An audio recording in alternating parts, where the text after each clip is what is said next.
जैसा कि आप सबको पता है, आदरणीय राहुल गांधी जी हम सबके नेता भारत जोड़ो यात्रा इस समय कर रहे हैं। ये यात्रा कन्याकुमारी से शुरू हुई और कश्मीर तक ये यात्रा जाएगी। हमारे लिए बहुत ही खुशी और हर्ष का विषय है कि भारत जोड़ो यात्रा जो है राजस्थान से हरियाणा में प्रवेश करेगी। हम लोग सभी कांग्रेस जन और आम जनमानस में बहुत ज़्यादा खुशी का माहौल है। 21 तारीख को सुबह फिरोजपुर झिरका में 6 बजे जो है राजस्थान से हरियाणा में इसकी एंट्री होगी। 21, 22 और 30 पहले चरण में आदरणीय राहुल गांधी जी की यात्रा जो है हरियाणा में रहेगी और हमारा नूह मेवात और उसके बाद NIT फरीदाबाद फरीदाबाद करते हुए 24 तारीख को ये यात्रा जो है राजघाट के लिए जाएगी। राजघाट में जाने के बाद दिल्ली, उसके बाद दूसरा चरण जो भारत जोड़ो यात्रा का शुरू होगा वो 6 तारीख से दोबारा हरियाणा में ये यात्रा प्रवेश करेगी और उसके बाद हमारी पानीपत और GT रोड पर ये यात्रा हमारी रहने वाली है। तो इसमें जिस प्रकार से आपने देखा है कि आदरणीय राहुल गांधी जी की इस यात्रा में जहां कांग्रेस पार्टी पूरी तरह से सक्रिय हुई है, उसके साथ साथ में विभिन्न राजनीतिक दल जो हैं, लाइक माइंडेड लोग हैं, कुछ प्रोफेशनल्स हैं, कुछ किसान हैं, कुछ एडवोकेट्स हैं, कोई कहीं बेरोजगार युवा हैं, कहीं महिलाएं हैं, कहीं बच्चे हैं, कहीं कोई कलाकार है, कोई ऑटो ड्राइवर है या विभिन्न प्रकार के जो सामाजिक संगठन हैं, सेल्फ हेल्प ग्रुप है, लाइक माइंडेड लोग आपने देखा होगा इस यात्रा में शुरू से लेकर। और बहुत सारे राज्यों में कांग्रेस की सरकार है, बहुत सारे राज्यों में जहाँ कांग्रेस की सरकार नहीं भी है, वहां पर भी इस यात्रा को, क्योंकि ये राजनीतिक भावना से की गई केवल ये यात्रा नहीं है, इसमें हमने ये तय किया है कि इसमें बहुत सारे एजेंडा है कि भारत को जोड़ो, भारत को जोड़ने की, उसकी सभ्यता, संस्कृति, आचार विचार को जोड़ने की बात है। विभिन्न भाषाओं का हमारा ये प्रदेश और देश है, उसमें इस यात्रा से सभी लोग जहाँ जुड़ने का काम किया है, 36 बिरादरी, धर्म, जाति और बिरादरी के नाम पर एक जो प्रदेश में, देश में जो माहौल खराब हो रहा था, उस यात्रा से बहुत ज़्यादा इस चीज़ में बहुत ज़्यादा फायदा भी हुआ है। तो आज हमारे सभी मीडिया के बंधुओं को मैं विशेष तौर से इस यात्रा के लिए निमंत्रण भी देना चाहती हूँ। मैं ये चाहती हूँ कि आप देखें कि किस प्रकार से एक हमारे युवा नेता, एक हमारा ऐसा व्यक्ति जो ये नहीं कह रहा है कि मैं अपनी नेतागिरी चमकाने के लिए यात्रा कर रहा हूँ, उन्होंने निर्णय किया और एक विश्व रिकॉर्ड बनने जा रहा है इस यात्रा का। भारत जोड़ो यात्रा जो 3,570 किलोमीटर की ये यात्रा है, जिसमें डेली सुबह 6 बजे यात्रा शुरू होती है, 6:30 बजे फ्लैग होस्टिंग करने के बाद ये यात्रा शुरू हो जाती है 14-15 किलोमीटर। फिर उसके बाद 3:30 बजे ये यात्रा शुरू हो जाती है 10-12 किलोमीटर। क्योंकि 26 जनवरी को जम्मू में झंडारोहण का कार्यक्रम है, इस वजह से जो राज्य अब बच जाएंगे उसमें ये यात्रा दिन भर जो है 26, 27, 28 किलोमीटर की एवरेज से चलेगी। ये सोचना ही कि 3,570 कन्याकुमारी से लेकर कश्मीर की यात्रा, वो भी पद यात्रा।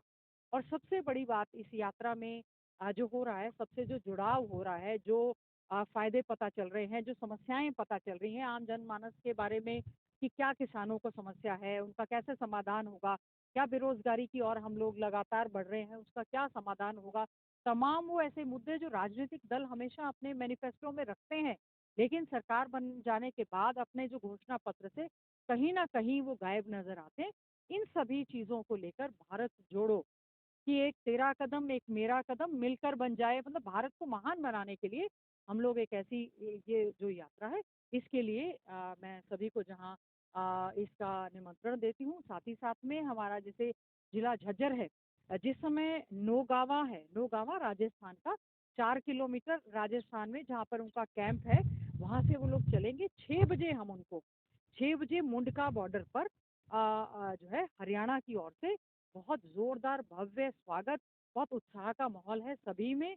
उसमें जो है आदरणीय राहुल गांधी जी का और सभी का, पूरी की पूरी जो हमारे भारत यात्री हैं, जो इसमें परमानेंट यात्री चल रहे हैं, उनका सभी का स्वागत होगा। उसके बाद ये जो यात्रा जिस जिस से, जैसे मुंडका के बाद वहाँ पर एक हमारी फ्लैग सेरेमनी होगी कि राजस्थान राज्य जो है और हरियाणा में आने के बाद एक फ्लैग सेरेमनी, फ्लैग एक्सचेंज का भी कार्यक्रम रहता है। वो हमारा कार्यक्रम रहेगा। उसके बाद हम लोग 10 किलोमीटर चलेंगे। फिर हमारा मेन हरियाणा में जो है फिरोजपुर झिरका से ये यात्रा हमारी नफीराबाद, गोहाना मोड़ और फिरोजपुर नमक, इस तरह से घासेड़ा होती हुई ये यात्रा लगातार वहाँ से जाएगी। तो सभी मीडिया के बंधुओं को भी विशेष तौर से और आम जनमानस में जो उत्साह देखने को मिल रहा है, सभी लोगों को, जो हमारे परमानेंट यात्री हैं, हमारे इसमें कुछ स्टेट यात्री होंगे, प्लस जहाँ जहाँ से ये यात्रा जाएगी वहाँ से सभी संगठन इस यात्रा के साथ बड़े उत्साह के साथ जुड़ना चाह रही है। इसी के लिए विशेष तौर से आज आपके लिए बातचीत करने के लिए हमने ये जा- मैम, और इस बात से कितना इत्तेफाक रखती है कि राहुल गांधी को लेकर चाहे वो भाजपा हो, एक नैरेटिव सेट किया गया था, लेकिन क्या आप मानते हैं उस यात्रा के माध्यम से राहुल गांधी को लेकर जो एक विरस था वो टूट रहा है अब? क्योंकि एम रघुराजन भी मिले हैं, वो कहीं ना कहीं सवाल या निशान खड़ा करता है, जो आर्थिक सुधार की बात हो, जीडीपी की बात है, किसान मिल रहे हैं। तो क्या आप मानते हैं कि इस यात्रा के द्वारा तमाम नैरेटिव हैं उनको कहीं ना कहीं सोच पहुंच रही है, और एक्चुअली में जो राहुल गांधी और कांग्रेस की सोच है वो इस यात्रा के माध्यम से निकल के सामने आ रही है? आप कितना इत्तेफाक रखते हैं? देखिए, राहुल गांधी जी एक ऐसे परिवार से हैं जिन्होंने देश के प्रधानमंत्री दिए हैं और देश के लिए शहादत भी दी है।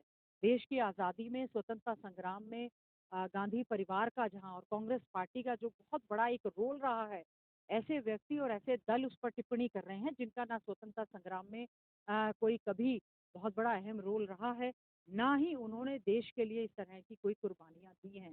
मोतीलाल नेहरू जी से लेकर देश के प्रथम प्रधानमंत्री पंडित जवाहरलाल नेहरू जी, आप लगा लीजिए कांग्रेस पार्टी के तमाम हमारे देश के प्रधानमंत्री, जहां कांग्रेस पार्टी ने, राहुल गांधी जी ने अपनी दादी और देश की प्रधानमंत्री सशक्त महिला इंदिरा गांधी जी को, उन्होंने उनके शरीर को चिथड़े चिथड़े देखा है, उनका बहुत लगाव था उससे। वो और उसके बाद उनके पिता, क्या क्या उम्र थी राहुल गांधी जी की। आज कुछ भी बीजेपी या दूसरे दल कुछ भी कहते रहे, राहुल गांधी जी एक व्यक्ति के तौर पे, एक व्यक्तित्व के तौर पर इन चीजों से बहुत ज्यादा ऊपर उठ चुके हैं। उनको वो दर्द, जो उनके पिता के अंतिम दर्शन भी पूरे शरीर के उनको नहीं हो पाए, वो जो दर्द उनके दिल में है, वो सभी दर्द को समझ सकते हैं। इसीलिए राजीव गांधी जी के हत्यारों को देखो, सरकार ने अगर बरी किया तो उन्होंने उन्होंने कहा हम इन चीजों से ऊपर हो चुके हैं, हम देश हित की बात करेंगे। देश हित के मुद्दे हमारे लिए सर्वोपरि हैं, देश हित सर्वोपरि है, देश हित के मुद्दे सर्वोपरि हैं। यही सबसे बड़ा बड़ा कारण है कि विभिन्न आर्थिक जगत से जुड़े हुए लोग, जैसे आपने रघुरामन जी का, जो हमारे आरबीआई गवर्नर भी रहे, और वो जुड़ रहे हैं। विभिन्न फिल्मी हस्तियां जो हैं, उनका बड़ा झुकाव हो रहा है। किसान के बड़े बड़े जो संगठन हैं, उनके जो पदाधिकारी हैं वो मिल रहे हैं, दलित संगठन मिल रहे हैं, सेल्फ हेल्प ग्रुप मिल रहे हैं। ऐसे ऐसे 80-80, 90-90 साल के बुजुर्ग हैं, उनको हमने कहते हुए सुना है कि ये यात्रा तो हमें किसी तीर्थ यात्रा से कम नहीं लग रही है। तो बहुत से दल केवल हिंदूवादी होने की बात करते हैं। देखिए, हिंदू, मुस्लिम, क्रिश्चियन, सिख, ईसाई, हमारा जो देश की एक संरचना है धर्मनिरपेक्ष देश में, हमें जो है किसी जाति और धर्म को विषय, हम भी हिंदू हैं, लेकिन हमें सभी धर्मनिरपेक्ष देश में सभी धर्मों की हमें बात करनी चाहिए। और ये बहुत ही अच्छी बात है कि राहुल गांधी जी की यात्रा में एक छोटा बच्चा भी शामिल हो रहा है, एक बड़ा बुजुर्ग भी शामिल हो रहा है, हिंदू भी शामिल हो रहे हैं, सिख भी शामिल हो रहे हैं, क्रिश्चियन भी, सभी धर्म, जाति, बिरादरी और विभागों के और सभी लोगों को आज एक उत्साह है। और जब ये यात्रा 2600-2700 किलोमीटर की ये यात्रा पूरी इस समय हो गई है, मात्र करीबन करीबन 1000 किलोमीटर की यात्रा जब बची है, तो हमने इसका उत्साह, विभिन्न जो राजनीतिक दल हैं, मैं अगर हरियाणा की बात करूं, अगर हरियाणा में जब भी कोई बीजेपी या जेजेपी या दूसरे दल का व्यक्ति मिलता है, सबसे पहला प्रश्न उनका ये होता है कि बहन जी ये यात्रा तो बहुत बढ़िया चल रही है, बहुत अच्छी बात है। इस तरह की यात्रा करने से आम जनमानस से, जो लोग कहते थे कि राहुल गांधी जी या कांग्रेस पार्टी केवल ड्राइंग रूम की राजनीति करते हैं, राहुल गांधी जी ने 50 डिग्री टेम्परेचर में, 40 डिग्री टेम्परेचर में और 5 डिग्री टेम्परेचर में भी आम लोगों से जुड़ते हुए, मिलते हुए ये साबित कर दिया है कि कांग्रेस जो है अपनी नीतियों पर, अपने जो कांग्रेस की एक विचारधारा है, नीतियां हैं, और जो लाइक माइंडेड लोग हैं, आपने देखा होगा बहुत सारे राजनीतिक दल उनके साथ चलते हुए आपको हर राज्य में नजर आए हैं।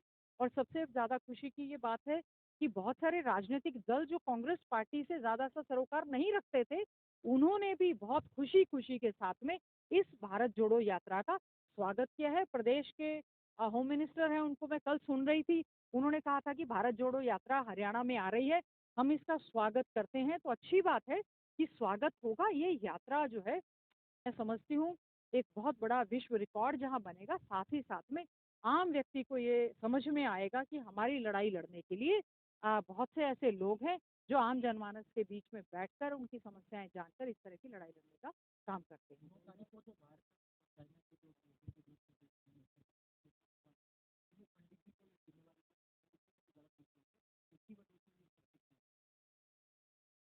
देखिए, बीजेपी की आदत में शामिल है, चाहे देश के प्रधानमंत्री की बात हो, इनके होम मिनिस्टर की बात हो, होम मिनिस्टर की एक जिम्मेवारी बनती है, डिफेंस मिनिस्टर की एक जिम्मेवारी बनती है कि किस प्रकार से देश में अतिक्रमण हो रहा है।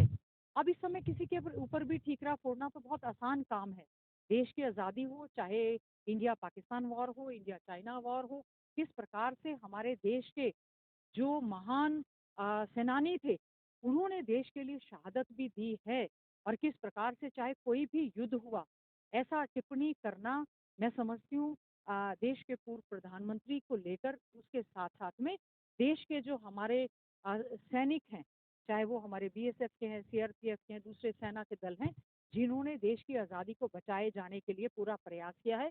आज देश के प्रधानमंत्री को या उनके मंत्रियों को ये देखना चाहिए कि किस प्रकार से चाइना जो है चाहे किसी भी रास्ते से आपने देखा होगा, अलग-अलग रास्तों से भारत देश में प्रवेश करके किस प्रकार से वो उस पर कब्ज़ा करता जा रहा है। उनको बजाय इसको राजनीति ना करते हुए देश को बचाने के लिए हम लोग कांग्रेस पार्टी कतई भी इस नाम पे राजनीति नहीं करना चाहते। देश का हित हमारे लिए सर्वोपरि है और जो हमारे होम मिनिस्टर, डिफेंस मिनिस्टर या देश के प्रधानमंत्री देश हित में कोई भी अच्छा फैसला लेंगे, हम उनके साथ मजबूती के साथ खड़े रहेंगे।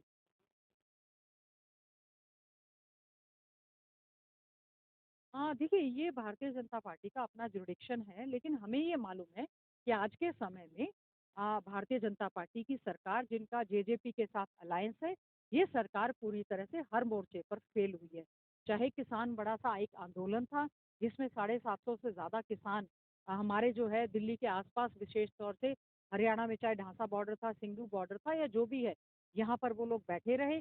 देश की सीमाओं पर जो बैरिकेड्स और कील और इस तरह की व्यवस्था करनी चाहिए थे, वहाँ से तो हमारा देश असुरक्षित हुआ, लेकिन दिल्ली के बॉर्डर्स पर इनको रोकने का इस तरह से प्रयास किया गया।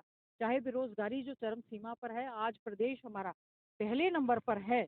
चाहे पेपर लीक का मामला हो, चाहे किसानों की बात हो, बेरोज़गार युवाओं की बात हो, रोज़गार देने की बजाय रोज़गार खत्म करने की बात की जा रही है। कौशल विकास के नाम पर लोगों को रेगुलर भर्ती करने की बजाय केवल उनको टेम्परेरी कॉन्ट्रैक्ट पे जो है वो नियुक्तियाँ दी जा रही हैं। क्राइम रेट लगातार बढ़ता जा रहा है। एट्रोसिटीज़ अगेंस्ट महिलाओं के प्रति आप देखेंगे जो आंकड़े उनके प्रति अत्याचार के, रेप की एट्रोसिटीज़ और स्टॉकिंग के बढ़ते जा रहे हैं। दलितों पर लगातार अत्याचार बढ़ता जा रहा है। सफाई व्यवस्था दुरुस्त नहीं है, बुरी हालत है। प्रदेश की सड़कें बुरे हाल में हैं। टोटल इंफ्रास्ट्रक्चर जो कांग्रेस के राज में पाइपलाइन में हम लोग योजनाएं परियोजनाएं लेकर आए थे, एम्स में करीबन 14 इंस्टीट्यूट आने थे, जो जेवर में एयरपोर्ट बन रहा है वो इंटरनेशनल एयरपोर्ट हरियाणा में बनना था। हमारी एक रेलवे लाइन जो आनी थी, चाहे रेलवे कोच फैक्ट्री थी, तमाम जो वायदे सरकार ने मैनिफेस्टो में हर जिले में एक मेडिकल कॉलेज देने की बात कही थी, एक मेडिकल जो है यूनिवर्सिटी देने की बात कही थी, नर्सिंग कॉलेज देने की बात कही थी। तमाम मुद्दों पर बीजेपी पूरी तरह से फेल हुई है। केवल जात बिरादरी और धर्म के नाम पर जो एक भाईचारे को हमेशा से इनका प्रयास रहा है, जब भी चुनाव आते हैं इस तरह की शगुफा छोड़ने का काम करते हैं। तो मैं समझती हूँ क्योंकि एडमिनिस्ट्रेटिव तौर पर मुख्यमंत्री और ये जो बीजेपी की सरकार है पूरी तरह से फेल हुई है। चाहे मुख्यमंत्री को बदला जाए या रहें, हरियाणा की जनता को आज इनसे कोई भी उम्मीद नहीं है। मैम, जैसे कि आप लोग कह रहे हैं कि भारत जोड़ रहे हैं, लेकिन कहीं ना कहीं देखिए इसके पीछे राजनीतिक या दबाव महसूस नहीं करते। देखिए, भारत जोड़ो यात्रा केवल और केवल जैसा कि राहुल गांधी जी ने कहा, हम इसमें आपने देखा होगा बहुत ज़्यादा हमारे कांग्रेस के झंडों का इस्तेमाल हम लोग नहीं करते। कांग्रेस पार्टी सामाजिक संगठनों के साथ भारत में जोड़ने की एक प्रक्रिया है। ऐसे तो भारत खोज जैसे पंडित जवाहरलाल नेहरू, आप कह रहे हैं जो विभिन्न यात्राएं हुई हैं, वो ज़्यादातर कोई रथ यात्रा हुई है या कोई दूसरी तरह की हुई है। ये जो एक पद यात्रा है, विभिन्न प्रकार की समस्याओं को जानने का एक प्रयास है। जहाँ भारत जोड़ रहा है, बीजेपी के लोग कह रहे हैं ये टुकड़े टुकड़े गैंग इसमें चल रहा है। ये बीजेपी की हतोत्साहित है, उनकी परेशानी है, उनको दुख है कि भारत जोड़ो यात्रा में कांग्रेस के साथ तो लोग जुड़ गए। हमने हिमाचल प्रदेश में थंपिंग जीत एक हम लेकर आए हैं। लोगों को एक विश्वास हुआ कि बीजेपी केवल प्रोपेगेंडा करती है, एक नाटक करती है। लोगों के साथ उन्होंने, आपने देखा होगा कि ओल्ड पेंशन स्कीम को लेकर कर्मचारी लगातार धरना प्रदर्शन करते रहे। उन्होंने उनकी एक सुध नहीं ली। उन्होंने वोट की ताकत से बीजेपी को चोट पहुंचाने का काम किया। अग्निवीर की भर्ती, जहां पर बीजेपी का इतना बड़ा एक गलत फैसला कि देश की रक्षा की जो एक रक्षा जो करना चाहते हैं, जो वीर हमारे नौजवान, वो एक चाहते हैं कि हम एक एक वीर फौजी की तरह देश की बॉर्डर्स की और देश की सीमाओं पर रक्षा करें। आपने उनको केवल एक उसको भी कॉन्ट्रैक्ट में एक अग्निवीर को भर्ती करने का काम किया, केवल मात्र 4 साल की भर्ती। 17 साल का युवा 22 साल में रिटायर्ड होके आ जाएगा और उसको कोई एक सर्विसमैन का कोई भी बेनिफिट नहीं है। इस तरह के जो गलत फैसले हैं नंबर गेम की वजह से देश की जनता पर जो थोपने का काम बीजेपी ने किया है, इससे लोग जो हैं हर जगह जहां, क्योंकि हम लोग ठीक है ये सामाजिक यात्रा है, लेकिन हम लोग राजनीतिक व्यक्ति हैं, बहुत बड़ा राजनीतिक दल है जो कि इस यात्रा में आप देखें जितने भी बाई इलेक्शन हुए हैं, चाहे राजस्थान में हुआ है, यूपी में हुआ है, छत्तीसगढ़ में हुआ है, झारखंड में हुआ है, हर जगह पर बीजेपी का सफाया हुआ है। बीजेपी केवल गुजरात मॉडल, केवल और केवल जो है गुजरात में रह गई है, क्योंकि इनका विकास, सभी लोग ज्यादातर नेता आपने देखा गुजरात के होंगे। आज हमें हरियाणा में कम से कम गुजरात मॉडल कतई नहीं चाहिए। हरियाणा की जनता हरियाणा मॉडल और आदरणीय चौधरी भूपेंद्र सिंह हुड्डा जी के राज में जो विकास के कार्य हुए थे, जिस प्रकार से हरियाणा नंबर 1 पर गया था, आदरणीय चौधरी भूपेंद्र सिंह हुड्डा जी के कांग्रेस राज को दोबारा से जनता देखने का काम कर रही है। बीजेपी से पूरे देश भर में प्रदेशों में मोह भंग हो चुका है। जहां भी आने वाले समय में बाई इलेक्शन होंगे या इलेक्शंस होंगे, हम उम्मीद करते हैं लोग भारत जोड़ो में कांग्रेस के साथ जुड़ रहे हैं, बीजेपी से टूट रहे हैं। कांग्रेस भी जुड़ रही है। आप बात कर रहे हैं जी,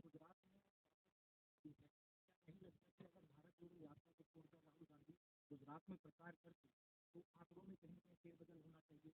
और 10 साल पहले की पार्टी आम आदमी पार्टी नेशनल पार्टी बन गई है, तो लगातार ये कह रहे हैं कि 2024 में अगर अल्टरनेट अगर भारतीय जनता पार्टी की एंट्री होगा तो आम आदमी पार्टी देखिए आम आदमी पार्टी की बड़ी अच्छी डेफिनेशन आदरणीय चौधरी भूपेंद्र सिंह हुड्डा जी ने दी है, वोट काटू पार्टी। इन्होंने क्या किया कांग्रेस पार्टी के खिलाफ? इनका तो बीजेपी की ए और बी टीम है आम आदमी पार्टी, बड़ी सांठ गांठ के साथ ये लोग जाते हैं। और इसमें क्योंकि जो रूट ऑलरेडी आइडेंटिफाइड था उस पर चले। आप ये बताएं, देश के प्रधानमंत्री और देश के होम मिनिस्टर ने 50-50 किलोमीटर के रोड शो किए हैं, गली गली घूमे हैं।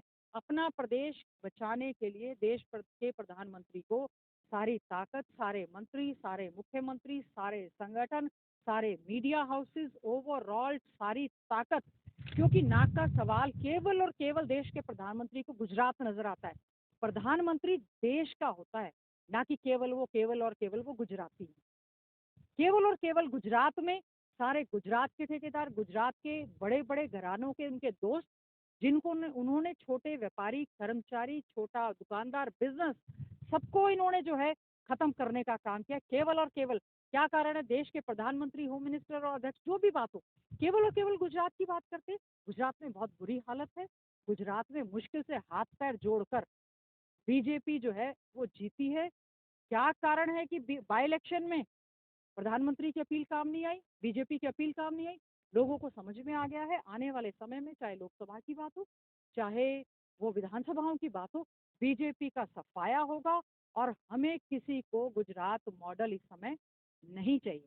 मैम क्या इस यात्रा में भारत जोड़ो यात्रा एक एक विषय है, उसके साथ साथ में हमारा जो ऑल इंडिया कांग्रेस कमेटी के राष्ट्रीय अध्यक्ष का या प्रदेशों के अध्यक्ष का या जो पदाधिकारियों का चुनाव था, उसकी एक प्रक्रिया चल रही थी। संगठन के गठन की जो प्रक्रिया हुई है, आदरणीय मल्लिकार्जुन खड़गे जी हमारे ऑल इंडिया कांग्रेस कमेटी के अध्यक्ष बने हैं।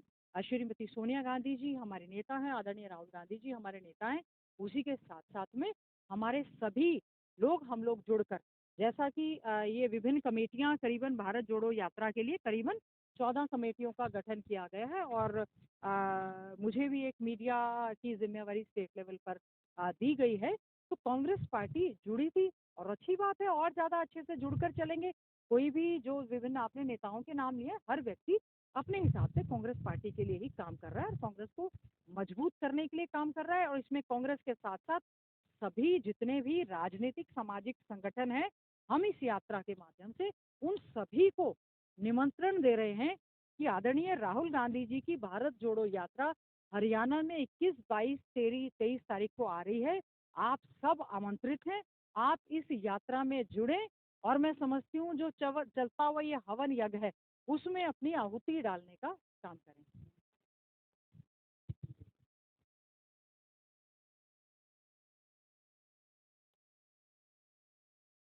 देखिए, मंत्री जी ने ये कहा कि नीट में जो बॉन्ड पॉलिसी थी उसमें मैं नहीं चाहता, मेरी पर्सनली उनसे बात हुई है, वो विभाग के स्वास्थ्य मंत्री भी हैं, होम मिनिस्टर भी हैं।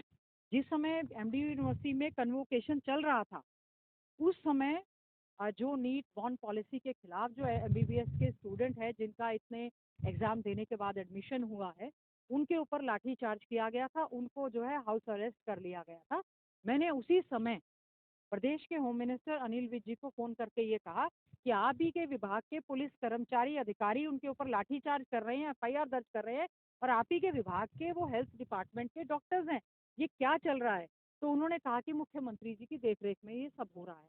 उसके बाद हमने दोबारा से उनसे ये बात कही कि ये बॉन्ड पॉलिसी जब पूरे देश में नहीं है, आज मेडिकल और पैरामेडिक्स में इतना बड़ा क्राइसिस चल रहा है, जो बच्चे इतना बड़ा अच्छा रैंक लेकर आए थे वो आज हरियाणा प्रदेश के प्रेस्टिजियस मेडिकल इंस्टीट्यूट्स को छोड़कर वो अपने अपने राज्यों के प्राइवेट मेडिकल में जा रहे हैं, ये हमारे लिए प्रदेश के लिए बहुत बड़ा नुकसान है। यूक्रेन में 20,000 बच्चा, जिसमें से 2,000 से ज़्यादा बच्चे हमारे हरियाणा के थे, उन्होंने ये कहा कि बहन जी, मैं उनके शब्द टू शब्द आपको कह रही हूँ कि बहन जी मैं भी इसके खिलाफ हूँ।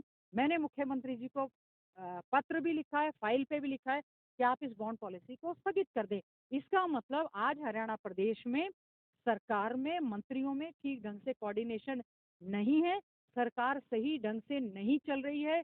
यही कारण है कि बार बार चर्चा चल रही है कि मुख्यमंत्री बदले जाएंगे, कुछ मंत्री बदलने जा रहे हैं। यहाँ तो लोगों ने मन बना लिया है पूरी की पूरी सरकार ही बदल देंगे, वो तो बीजेपी को हटाने का प्लान बना लिया है, जेजेपी को हटाने का प्लान बना लिया है। जेजेपी वाले कह रहे हैं हम मुख्यमंत्री बनेंगे। आज के समय में केवल और केवल आम जनमानस के मन में कोई बात है तो केवल और केवल कांग्रेस पार्टी, आदरणीय चौधरी भूपेंद्र सिंह हुड्डा जी की, हमारी कांग्रेस की नीतियां, राहुल गांधी जी की यात्रा और उसका प्रभाव लोगों ने मन बनाया है। आने वाला जो हमारा 2024 का चुनाव होगा उसमें पूरी तरह से कि कांग्रेस ने एक विपक्ष के तौर पर बहुत अच्छी जिम्मेवारी उठाने का काम किया है। और मैं बताना चाहूंगी हमारा जो शीतकालीन सत्र आ रहा है 26 तारीख को, जो शीतकालीन सत्र है उसमें हमारे सीएलपी लीडर आदरणीय और लीडर ऑफ अपोजिशन उनकी अध्यक्षता में हम लोग मजबूती से ये लड़ाई लड़ेंगे। और आज भी हमारे राज्यसभा सांसद हमारे भाई दीपेंद्र हुड्डा जी, जिन्होंने चाहे किसानों की बात हो चाहे अग्निवीर की बात हो, आज एमबीबीएस के बॉन्ड की उन्होंने प्राइवेट मेंबर बिल लगाया है जो कि उनका कल के लिए उनका जो है कल के लिए एक्सेप्ट हुआ है। तो राज्यसभा की बात हो चाहे लोकसभा की बात हो, यहाँ से 14 सांसद हैं। आप उनसे पूछें क्या एक भी सांसद हरियाणा की समस्याओं को या जो इनके मैनिफेस्टो में किए गए वायदे हैं क्या इनकी आवाज को कोई उठाता है। तो आज भी अगर कांग्रेस की आवाज, आम जनमानस की किसी की भी आवाज कोई बन रहे हैं तो सांसद भाई दीपेंद्र हुड्डा जी ने उस आवाज को भी मजबूत राज्यसभा में करने का काम किया है। और तमाम मुद्दे मैं अगर आप मुझसे पूछेंगे, मैंने हरियाणा अपने झज्जर विधानसभा क्षेत्र के लिए भी कुछ ऐसे मुद्दे हैं जिनको लेकर पिछली बार आपको मालूम है क्योंकि मानसून सत्र छोटा से अवधि का था, अभी भी ये जो है विंटर सेशन आ गया है, हमारा जो विंटर सेशन है इसके लिए मैंने पिछली बार जैसे रोड्स की खस्ता हालत को लेकर प्रश्न लगाया था, इस बार मैंने झज्जर विधानसभा क्षेत्र के हमारे विभिन्न गांव व शहर में स्वच्छ पेयजल को लेकर प्रश्न लगाया है कि क्या कारण है अंडरग्राउंड पाइपलाइन होने की वजह से हमारे यहाँ पर वाटर वर्क्स में जो है वो सफाई नहीं हो रही है, लोगों को स्वच्छ पीने का पानी नहीं मिल रहा है। तो मैंने शहर प्लस 14-15 गांव में जो पेयजल की समस्या चल उसको लेकर प्रश्न लगाया है। साथ ही साथ में मैंने एक प्रश्न लगाया है कि हमारा झज्जर शहर और कई गांव जिसमें सीवरेज की पाइपलाइन चोक होने की वजह से सभी जगह बद से बदहाली है। जब भी हम पीडब्ल्यूडी को कहते हैं सफाई के लिए वो कहते हैं कि ये लोकल बॉडीज म्यूनिसिपल का वाले काम करेंगे, जब उनको कहते हैं तो ये कहते हैं जी ये पब्लिक हेल्थ वालों का काम है। तो मेरा एक प्रश्न ये हमने लगाया है कि विभिन्न नाले नालियां गलियों की जो कूड़े के ढेर की वजह से जो सीवरेज सिस्टम खत्म होने से पीने के पानी की भी समस्या आ रही है, इसमें किस विधि से और किस विभाग की ये जिम्मेवारी बनती है। तीसरा प्रश्न हमने लगाया है, जो बेमौसमी बारिश की वजह से हरियाणा में, पूरे हरियाणा में और विशेष तौर से झज्जर विधानसभा और झज्जर के लिए हमने कॉल अटेंशन, ध्यान आकर्षण प्रस्ताव लगाया है कि जो पानी का जल भराव हो गया था, जिसकी वजह से हमारी फसल बाजरे की और जो पुरानी हमारी कई जगह धान बुआ था वो खराब हो गई, ना ही गेहूं की बिजाई हो पाई। स्पेशल गिरदावरी के कोई आदेश नहीं हुए, पोर्टल पर पोर्टल, पोर्टल पर पोर्टल, फिर पोर्टल कि इसके लिए क्षतिपूर्ति पोर्टल बना दिया है। तो जल भराव की समस्या की वजह से जो बिजाई नहीं हो पाई, एक ये भी हमने हमारे, चाहे हमारा ये यहाँ से जौंधी से ले लें, कबलाना से अतेड़ी है, मूनसा है, विभिन्न हमारे सभी गांव हैं जिसने इस समस्या को सहा है, उसका भी हमने प्रश्न लगाया। और तमाम देखते हैं 3 दिन में मैं एक आश्वासन दे सकती हूँ, झज्जर की जनता ने बड़ी उम्मीद के साथ चुनकर यहाँ से भेजा है। विभिन्न इस तरह की आवाज को जो है पूरी तरह से मजबूती से उठाने का काम करें।